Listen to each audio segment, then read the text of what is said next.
Please guess your answer. Part 1 to 4.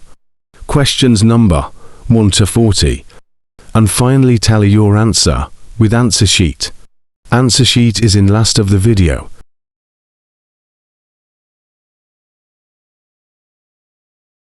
Part 1. You will hear a teaching assistant calling a country park about a school visit. First, you have some time to look at questions 1 to 6.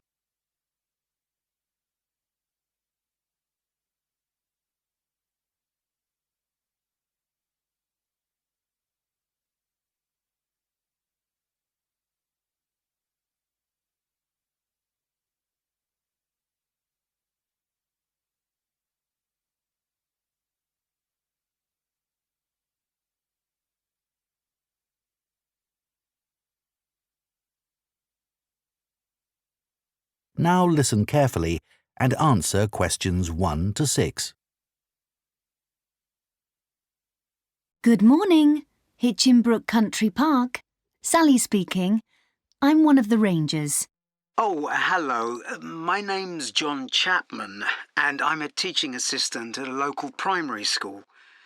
I've been asked to arrange a visit to the park for 2 of our classes. OK. What would you like to know? Well, I'm new to this area, so perhaps you could tell me something about the park first, please. Of course. Altogether, the park covers 170 acres. That's 69 hectares. There are 3 main types of habitat: wetland, grassland and woodland. The woods are well established and varied, with an oak plantation and other areas of mixed species. Right. The wetland is quite varied too. The original farmland was dug up around 40 years ago to extract gravel. Once this work was completed, the gravel pits filled with water, forming the 2 large lakes. There are also several smaller ones, ponds, and a stream that flows through the park. OK, so I suppose with these different habitats, there's quite a variety of wildlife. There certainly is. A lot of different species of birds and insects, and also animals like deer and rabbits. And I understand you organise educational visits for school parties. That's right. We can organise a wide range of activities and adapt them to suit all ages. Can you give me some examples of the activities? Well, one focus is on science, where we help children to discover and study plants, trees and insects. They also collect and analyse data about the things they see. Another focus is on geography. The park is a great environment to learn and practice reading a map and using a compass to navigate around the park. Do you do anything connected with history? Yes, we do. For instance, the children can explore how the use of the land has changed over time. Then there's leisure and tourism. That focuses on your visitors, I would imagine. Yes, mostly. The children find out about them, their requirements, the problems they may cause, and how we manage these. And another subject we cover is music. Here the children experiment with natural materials to create sounds and explore rhythm and tempo. That must be fun. Most children really enjoy it. Before you hear the rest of the conversation, you have some time to look at questions 7 to 10.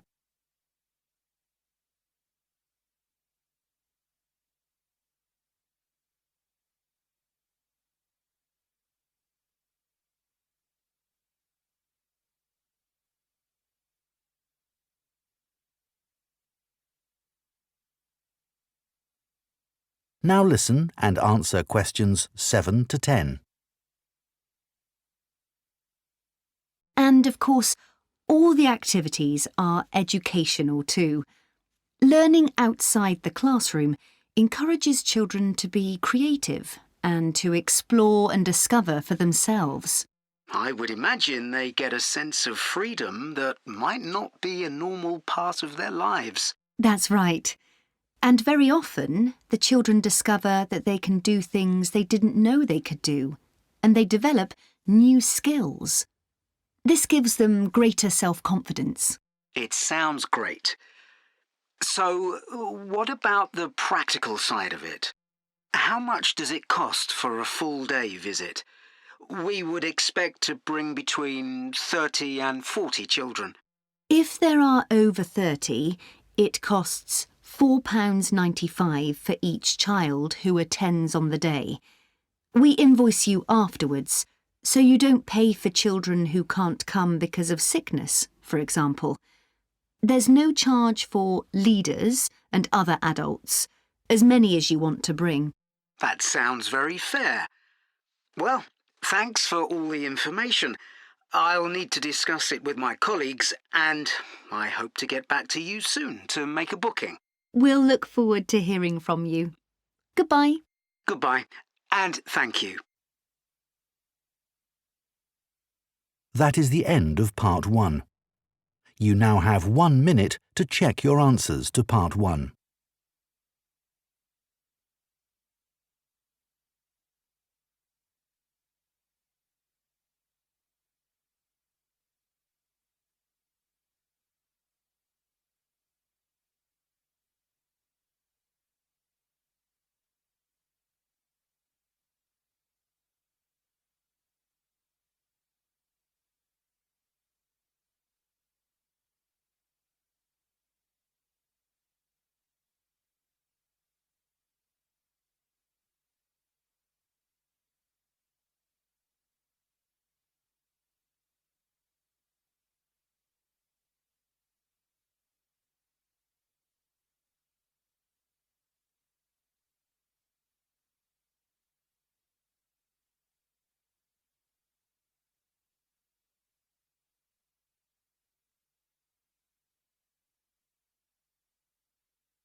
Part 2.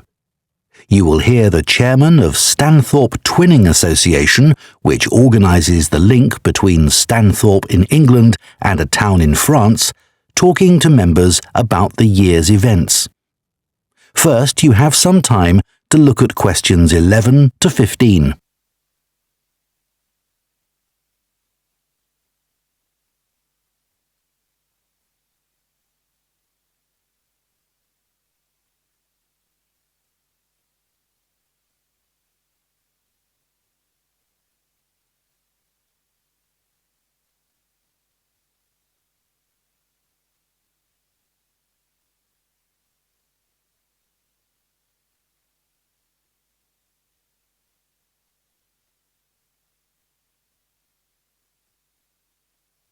Now listen carefully and answer questions 11 to 15.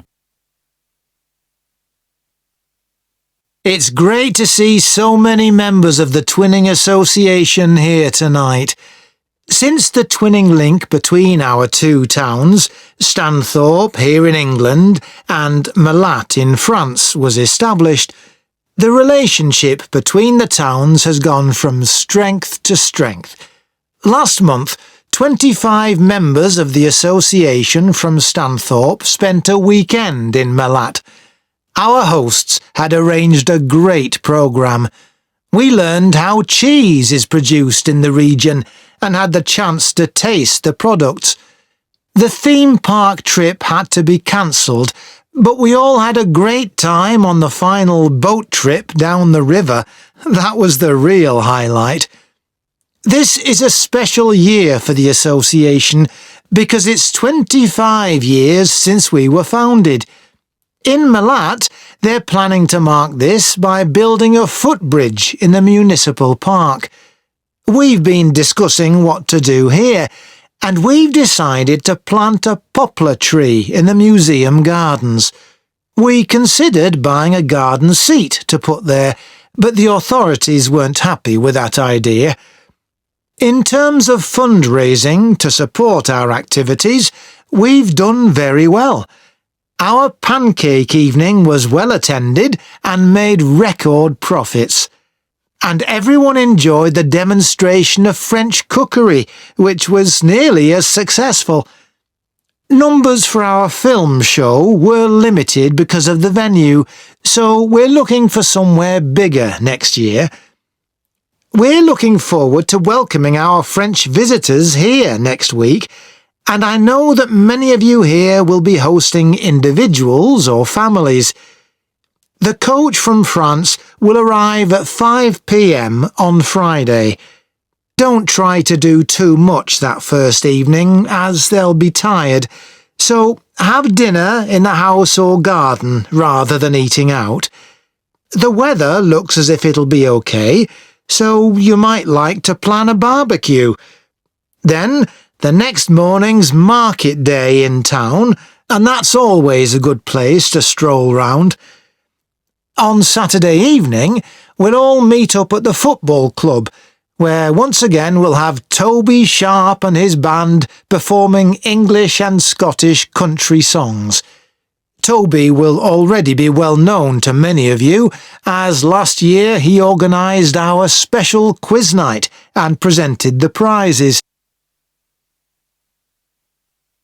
Before you hear the rest of the talk, you have some time to look at questions 16 to 20.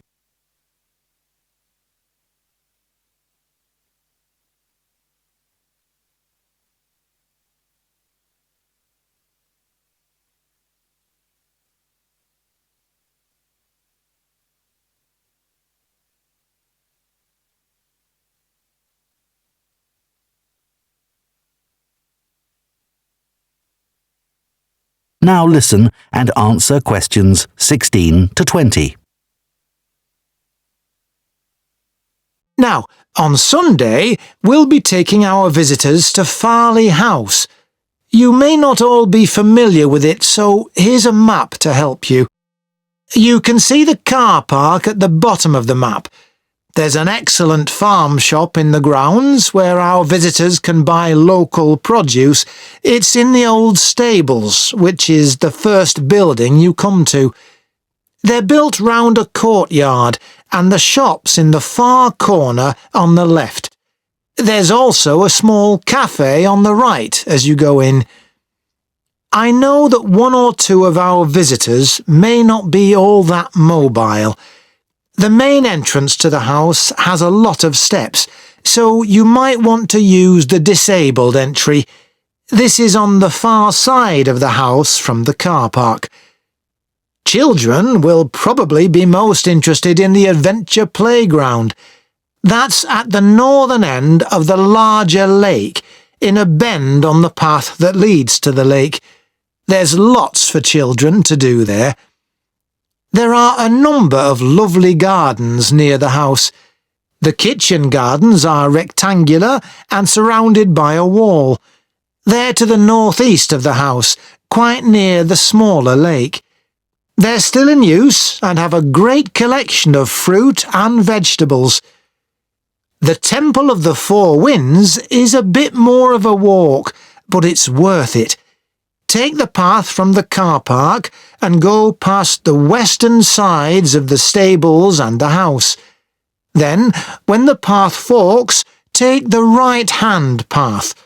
Go up there with the woods on your left, and the temple is right at the end. There are great views over the whole area. OK, so that's the...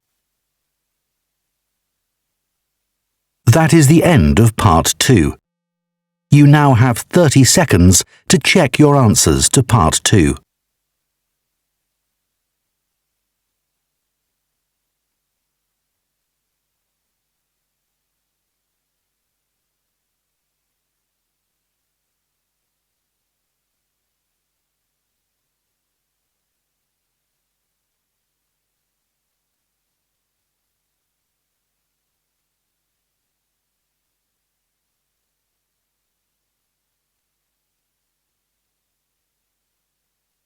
Part 3.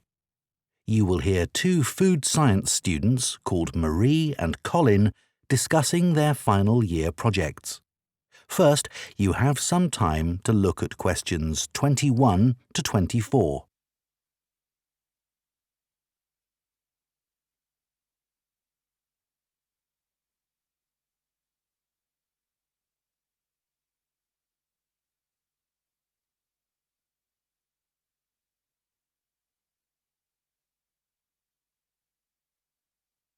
Now listen carefully and answer questions 21 to 24. I haven't seen you for a bit, Marie. No, I've been busy with my project. You're making a vegan alternative to eggs, aren't you? Something that doesn't use animal products. Yes, I'm using chickpeas. I had two main aims when I first started looking for an alternative to eggs, but actually I've found chickpeas have got more advantages. Right. But how about your project on reusing waste food? You were looking at bread, weren't you? Yes, it's been hard work, but I've enjoyed it. The basic process was quite straightforward, breaking the stale bread down to a paste, then reforming it. But you were using 3D printing, weren't you, to make the paste into biscuits? Yeah, I'd used that before, but in this project I had time to play around with different patterns for the biscuits and finding how I could add fruit and vegetables to make them a more appetising colour, and I was really pleased with what I managed to produce. It must have been a great feeling to make something appetising out of bits of old bread that would have been thrown away otherwise. It was. And I'm hoping that some of the restaurants in town will be interested in the biscuits. I'm going to send them some samples. I came across something on the internet yesterday that might interest you. It was a company that's developed touch-sensitive sensors for food labels. It's a special sort of label on the food package. When the label's smooth, the food is fresh. And then when you can feel bumps on the label, that means the food's gone bad. It started off as a project to help visually impaired people know whether food was fit to eat or not. Interesting. So, just solid food? No, things like milk and juice as well. But actually, I thought it might be really good for drug storage in hospitals and pharmacies. Right. And coming back to food, maybe it'd be possible to use it for other things besides freshness, like how many kilograms a joint of meat is, for example. Yes, there's all sorts of possibilities. Before you hear the rest of the discussion, you have some time to look at questions 25 to 30.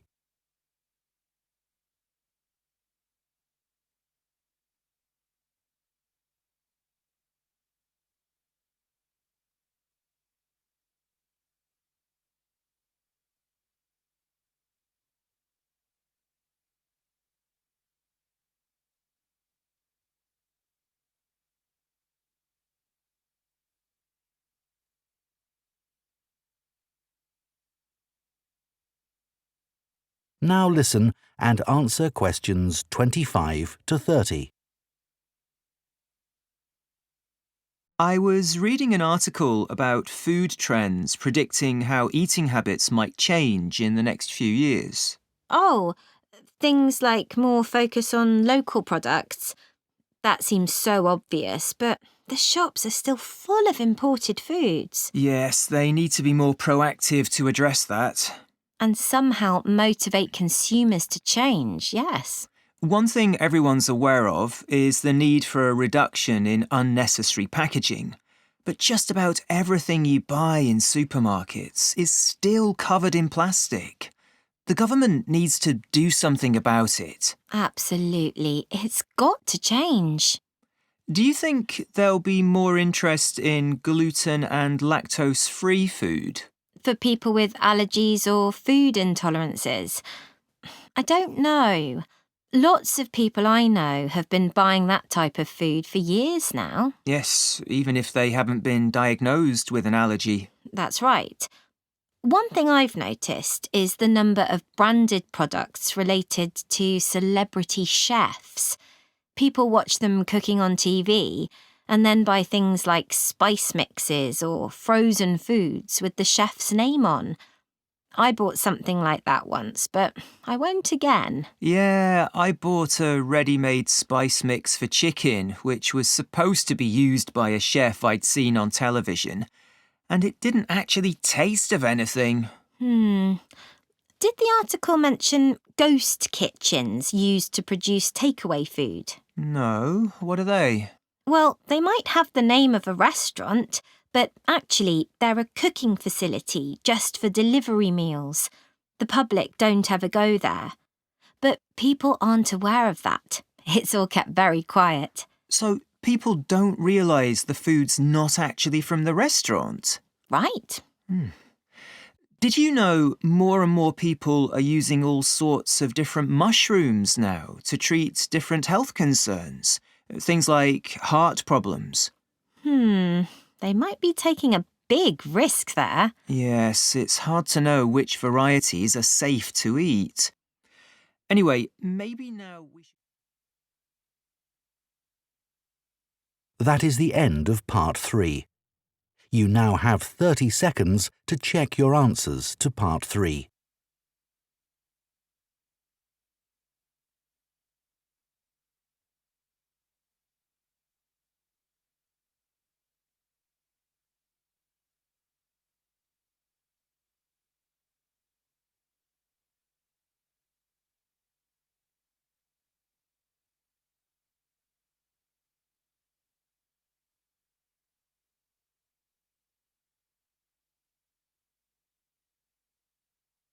Part 4. You will hear an archaeology student giving a presentation on an important site in Ireland called the Cagey Fields. First, you have some time to look at questions 31 to 40.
Now listen carefully and answer questions 31 to 40. For my presentation today, I'm going to talk about the Cagey Fields in the northwest of Ireland, one of the largest Neolithic sites in the world. I recently visited this site and observed the work that is currently being done by a team of archaeologists there. The site was first discovered in the 1930s by a local teacher, Patrick Caulfield. He noticed that when local people were digging in the bog, they were constantly hitting against what seemed to be rows of stones. He realised that these must be walls, and that they must be thousands of years old for them to predate the bog which subsequently grew over them. He wrote to the National Museum in Dublin to ask them to investigate, but no one took him seriously. It wasn't until 40 years later, when Patrick Caulfield's son, Seamus, who had become an archaeologist by then, began to explore further. He inserted iron probes into the bog to map the formation of the stones, a traditional method which local people had always used for finding fuel buried in the bog for thousands of years. Carbon dating later proved that the site was over 5,000 years old and was the largest Neolithic site in Ireland. Thanks to the bog which covers the area, the remains of the settlement at Cagey Fields, which is over 5,000 years old, are extremely well preserved. A bog is 90% water, its soil so saturated that when the grasses and heathers that grow on its surface die, they don't fully decay but accumulate in layers. Objects remain so well preserved in these conditions because of the acidity of the peat and the deficiency of oxygen. At least 175 days of rain a year are required for this to happen. This part of Ireland gets an average of 225 days.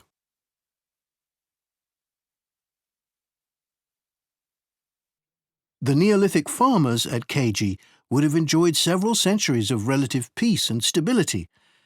Neolithic farmers generally lived in larger communities than their predecessors, with a number of houses built around a community building. As they lived in permanent settlements, Neolithic farmers were able to build bigger houses.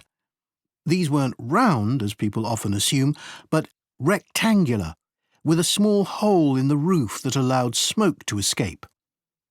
This is one of many innovations and indicates that the Neolithic farmers were the first people to cook indoors. Another new technology that Neolithic settlers brought to Ireland was pottery. Fragments of Neolithic pots have been found in KG and elsewhere in Ireland. The pots were used for many things, as well as for storing food. Pots were filled with a small amount of fat, and when this was set alight, they served as lamps. It's thought that the KG fields were mainly used as paddocks for animals to graze in. Evidence from the KG fields suggests that each plot of land was of a suitable size to sustain an extended family. They may have used a system of rotational grazing in order to prevent overgrazing and to allow for plant recovery and regrowth. This must have been a year-round activity, as no structures have been found which would have been used to shelter animals in the winter. However, archaeologists believe that this way of life at KG ceased abruptly. Why was this? Well, several factors may have contributed to the changing circumstances. The soil would have become less productive and led to the abandonment of farming. The crop rotation system was partly responsible for this, as it would have been very intensive and was not sustainable. But there were also climatic pressures too. The farmers at KG would have enjoyed a relatively dry period, but this began to change, and the conditions became wetter as there was a lot more rain. It was these conditions that encouraged the bog to form over the area, which survives today.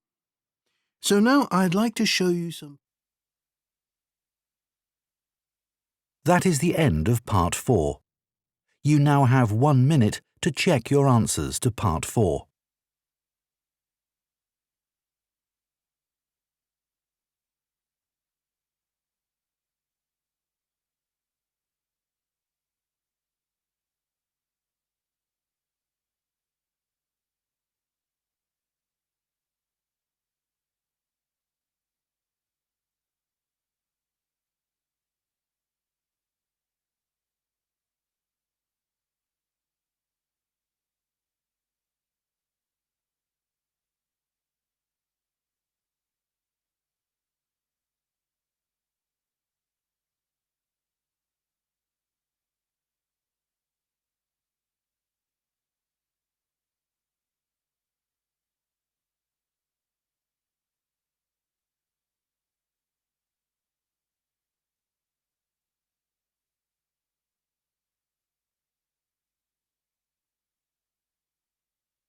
That is the end of the listening test.